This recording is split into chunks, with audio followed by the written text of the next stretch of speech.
Good morning, ladies and gentlemen. Welcome. This should be Monday the 16th, anytime between 7 a.m. and 11 a.m. Today is a B day, so all we're going to concentrate on today is go over some of the things you're going to be seeing in Delta Math and Socrative. Remember, this assignments are timed. They are due today. You are in school between the hours of 7 a.m. and 2 p.m. So hopefully, I told you yesterday, you're not at home trying to do mandalas for your parents or just hanging out at the park. Remember that I will take attendance according to the amount of people that submit the work, which will be due at the end of the school day. I'm gonna try to be actually streaming the lessons starting tomorrow. I couldn't get it done for today, so you're gonna get this video up at 7 a.m. Again, hopefully you catch it right away, you get done with your homework, and I'll be on between the hours of 7 a.m. and 11 a.m. and I'll be able to help you with whatever questions you may have. If you have any questions, you can post them in Google Classroom, you can post them or send them to me and remind. Worst comes to worst, you can send me an email. I'll be messaging you. I will be messaging you throughout the day, just again kind of to let you know you should be up, you should be in school, you should be in class, you should be doing the things that are assigned to you. You are still getting a grade for everything that you do, and again, I can't, this is one of those things where we have to meet halfway. I'm here, I'm trying to make the best of it. I'm going to try to make it as organic as I possibly can. Just record this in one take with mistakes or whatnot, and try to make it work without your interruptions as you would do daily, but try to keep it going as we would just in the classroom. So the first thing you're going to have to do today is in Delta Math, you're going to have to transform vertex form into standard form. So let's go over one of those. I'll give you the example. If you have to stop or rewind the video, then you can do that. If you get to doing the Delta Math and you got it wrong, then that itself is going to give you an example. Try to follow it, try to match it with the video, try to see the steps that I'm doing one by one. I'm going to go really slow.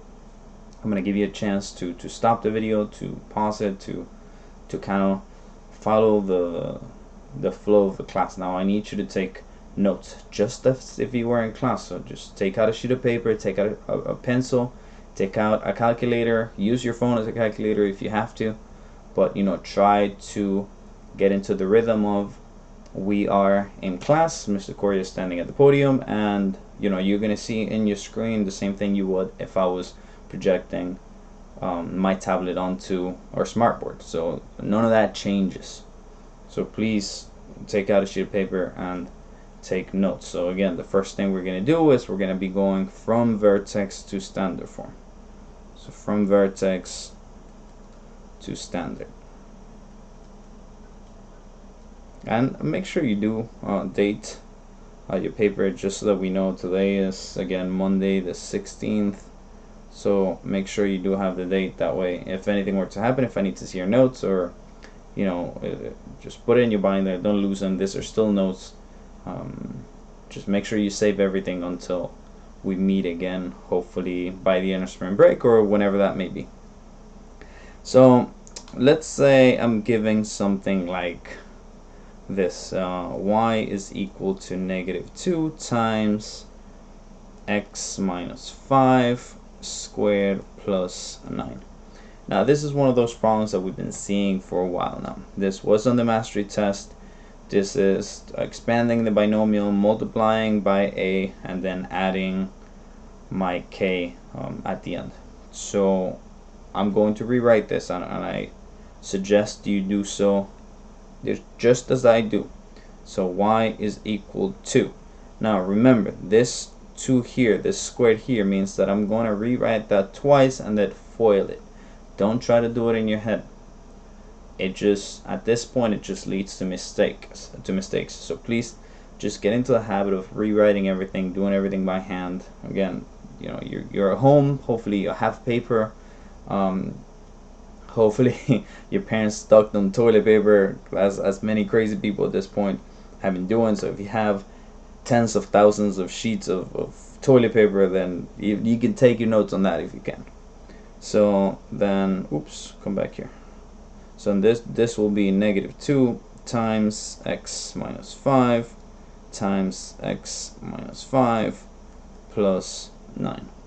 And again, I've been doing this for 47 years, and to this day I still draw my arrows.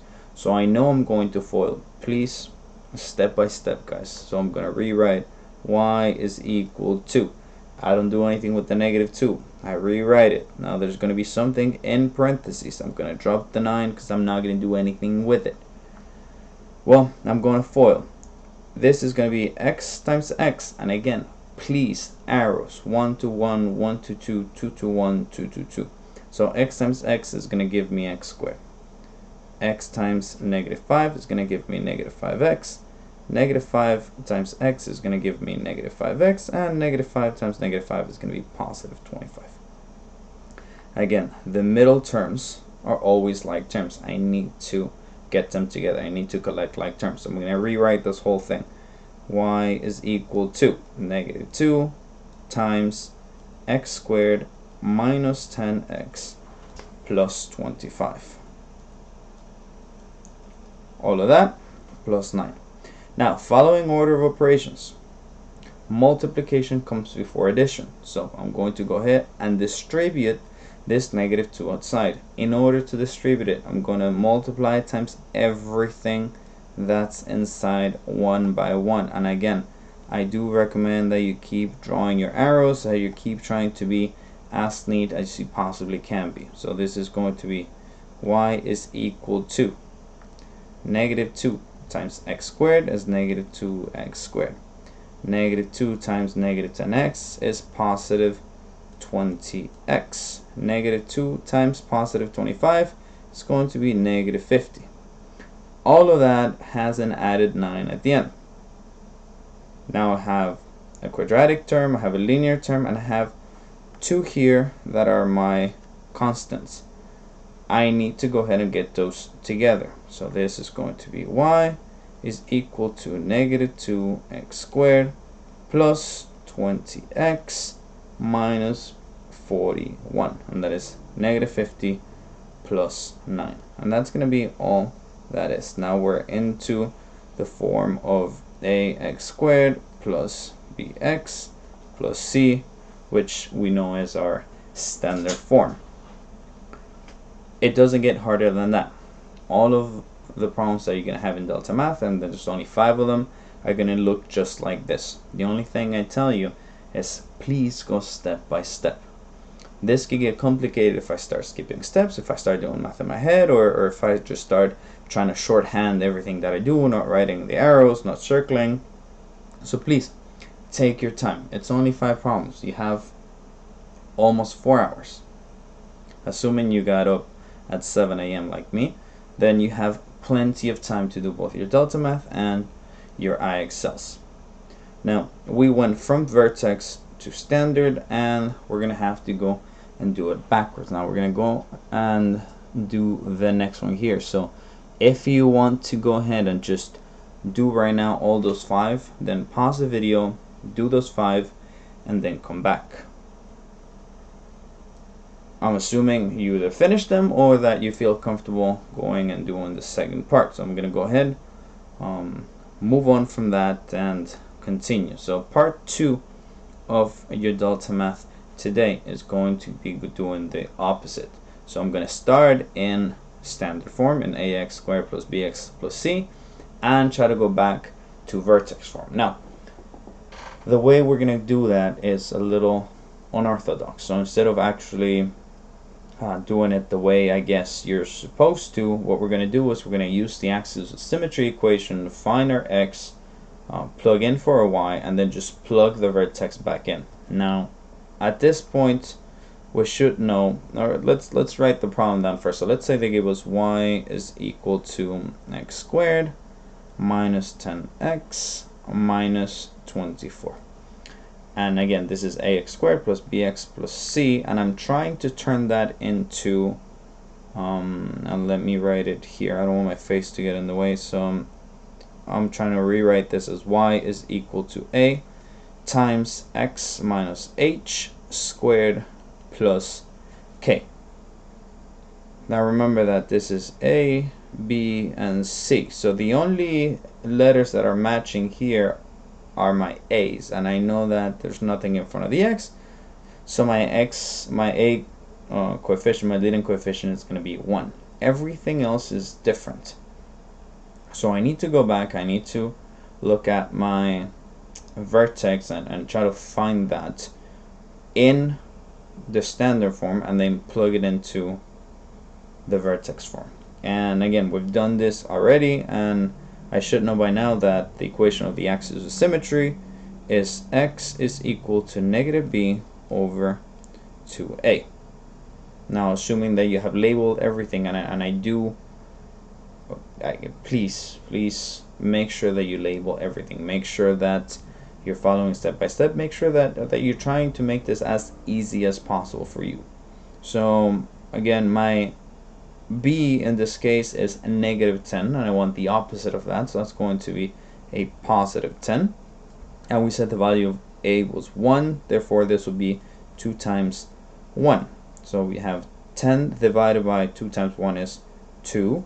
So 10 divided by 2 is 5. So this will be our x value. Now, in order for me to find my y value, having any input, any x, I need to go ahead and plug that back into the equation. So I'm going to grab this value here, and I'm going to plug it in to every x that I see. Now, again, and I can't stress this enough, just go ahead and rewrite this. This is going to be y is equal to, instead of x squared, I'll have 5 squared minus 10 times 5 minus 24. And there's no shame here in using your calculator if you have to. I don't have one handy, so I'm just going to try to do this in my head. So this will be y is equal to 5 squared is 25, negative 10 times positive 5 is going to be negative 50, and then I have a negative 24 at the end. So I need to collect like terms. These are all constants, so this is going to be 25 minus 25 minus 24, and that should be y is equal to 25 minus 50 is negative 25, and negative 24. That makes y is equal to negative 49. And that gives me both my values. So my vertex in this case is 5, and let me use another color. So this will be 5, negative 49, because those are my x value that I just found out with my axis of symmetry, and the y value I found by plugging in. All I need to do is go ahead and plug those back in. Now this is going to become my h, and this is going to be my k. The only way here you can make a mistake, if you've gotten here, if you've solved for your x and your y, you need to make sure that when you plug the x back in, it changes signs. This is h, but in here I have a negative h, so the opposite of h. Because my h here is positive 5, when I put it inside the equation, it's going to be a negative. So this would look something like this. This will be y is equal to, the value of a we said was 1. I don't have to put it in, so this will be parentheses x minus 5 squared minus 49. I don't know why I wrote 14, minus 49, and that will be my vertex form. And now delta math is going to ask you for both things. So it's going to ask you to write the equation, and it's going to ask you to write the vertex. You're going to have to do that every time, so please make sure that you do all of the work. Make sure that in a separate sheet of paper you write your equation for the axis of symmetry, you solve for x, you plug everything in, you make sure that you're actually writing the step by step and trying to figure out, again, if you make a mistake, where did you make it, what didn't you plug in, did you square did you have a problem with your negatives and your positives?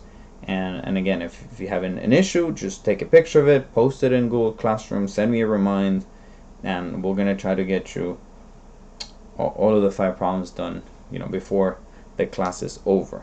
Again, all of these are gonna look just like this, so I recommend that you stop the video, you rewind, you watch it again, you write it in your notes, and you try to attempt to do, or you go on, you finish your next 5 problems, and then you come back for what's going to be the last part of it, which is your Socrative.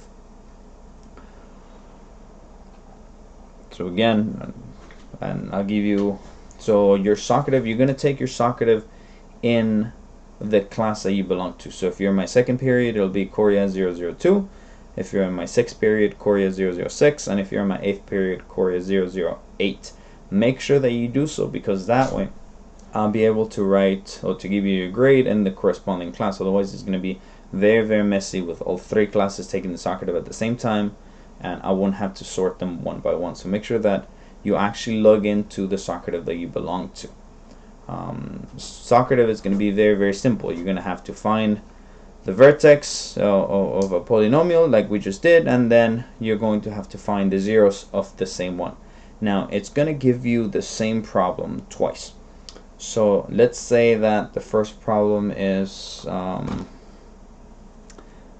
let's say that we have 1 and I have 2x squared plus 16x plus 14. And it says find the vertex.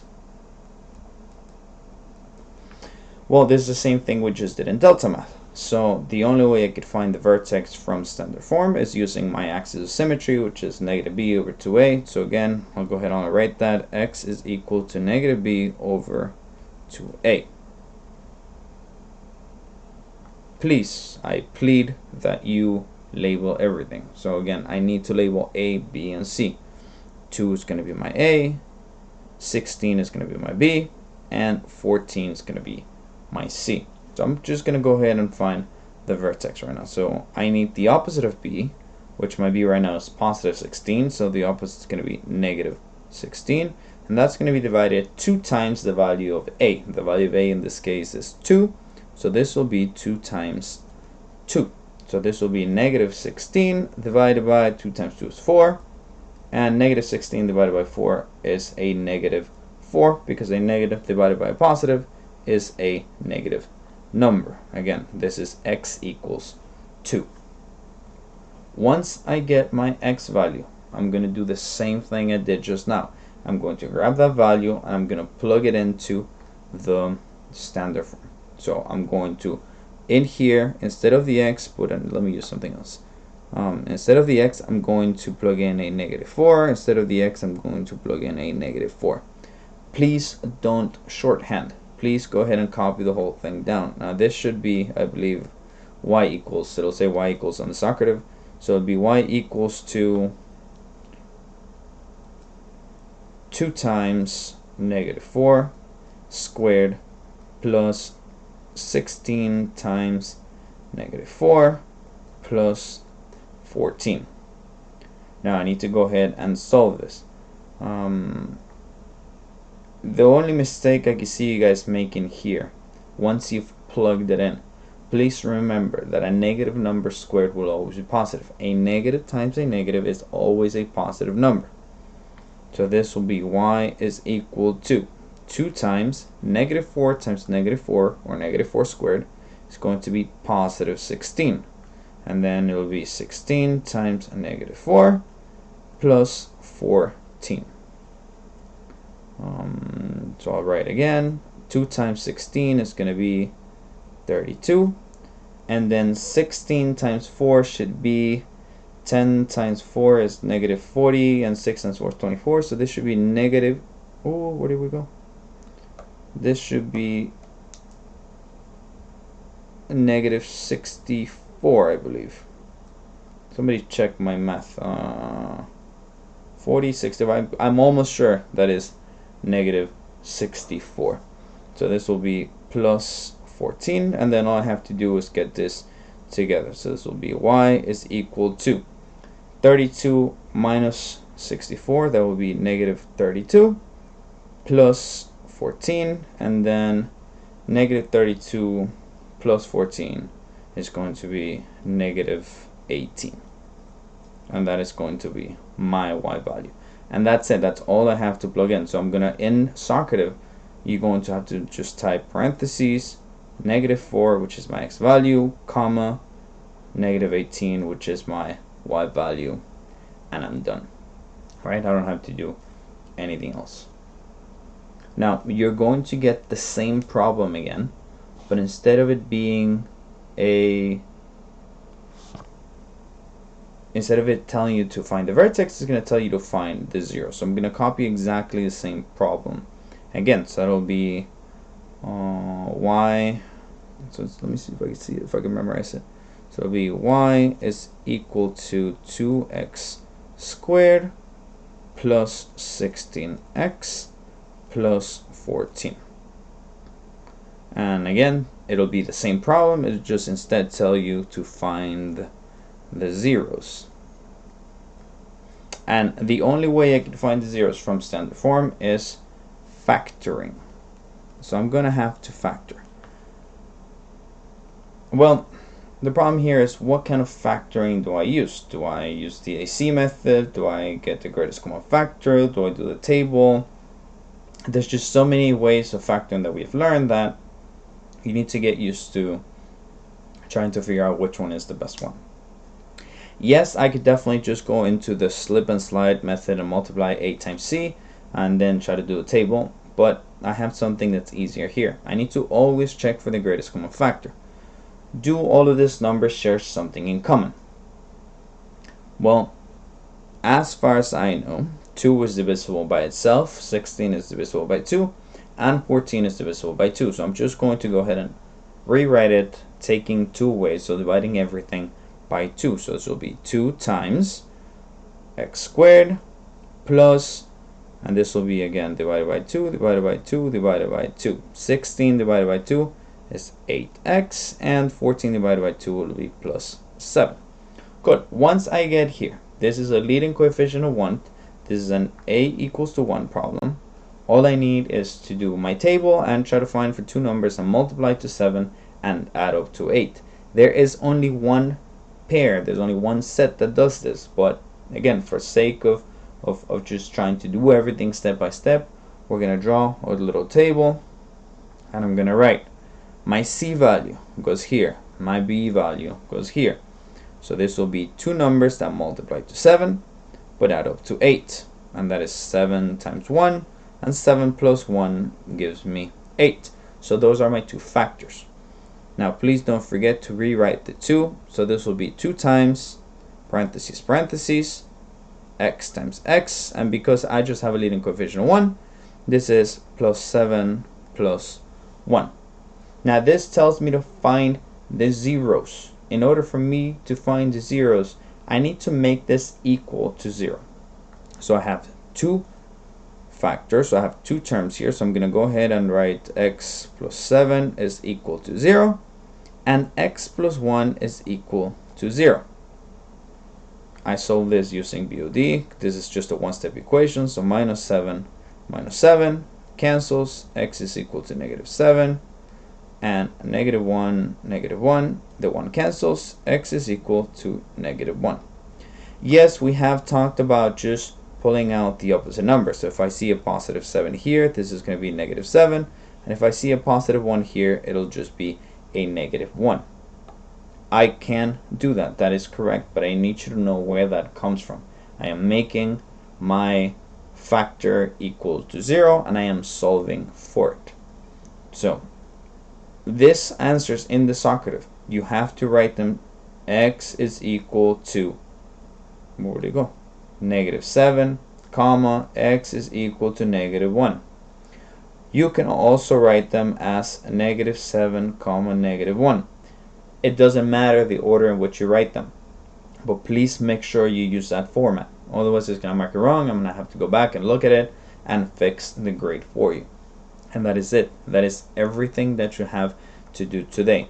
It's only, I believe, 20 questions. It's 5. It's 10 on Delta Math, 5 of each, so 5 standard to Vertex, Vertex to standard, and 10 on Socrative, which are going to be finding the zeros and finding the vertex. Please, very, very important. They are still serving lunch. They are still serving breakfast at school. So if you need to go pick up food, I sent you guys the information through Remind on Saturday, and I believe the times were between 9 and noon. They're serving both breakfast and lunch. It's a grab and go. I haven't been there myself, so I don't know exactly what it looks like, but if it's one of those things where your family needs the extra help, or because your parents are working and you have, you don't have anything to eat, or maybe they didn't leave anything prepared at home for you, or you just love the taste of school cafeteria food, please make sure that you swing by school. They are still serving lunch. They are still serving breakfast. Okay, it's going to be a tough week. Everything's going to be online. We just got to make the best of it. We got to stick together. And again, I'm going to be a little lenient. Today's the first day, but tomorrow, Tuesday, the 17th, is going to be an A day. So I'm going to teach as I would teach if we were in the classroom, and then you're responsible for everything that happens that day. Now, it's not going to be a long lesson. It's not going to be an hour long. It's probably going to be like this video, about 20-25 minutes. And then I'm going to give you some work. Work on it, turn it in, and that'll be it for the day. Now, don't take advantage of it. Please don't just hang out or wait until the last minute to watch a video, or not do your work. We're still putting in grades. We're still taking attendance. You are in school, and I can't stress that enough. Please make sure that you stay on top. You stay on top of this. One class at a time is not a lot of work, but I know that many of you are doing 4, 5, 6 classes the same day. Please make sure that you stay on top of everything. Now, I know that you're obviously not going to be doing art or PE online this week, but you're still responsible for math. You're still responsible for your sciences, your history classes. If you have a virtual class, then obviously that's gonna, that doesn't change. So please make sure you attend class. Make sure that you ask questions. Make sure that you use the platforms that we're giving you. And if you have any questions, please message me, message your other intensive teachers, or your other core classes. Make sure that you stay on top of everything. Right now, this is just a week, but we don't know when we're coming back to school. So please get used to this format. Please make sure that you stay on top of everything that you have to do. Do your homework on time. Do your IXLs. Do your Socratives. If you have made up work to give me, make sure that you give it to me now. As of now, I don't think it's changed. The 9 weeks close on Thursday, Friday morning. So please make sure that you get everything to me as fast as possible. Okay, so have a good day. I'll be online until 11 a.m. and if you have any questions, please go ahead and send me a message.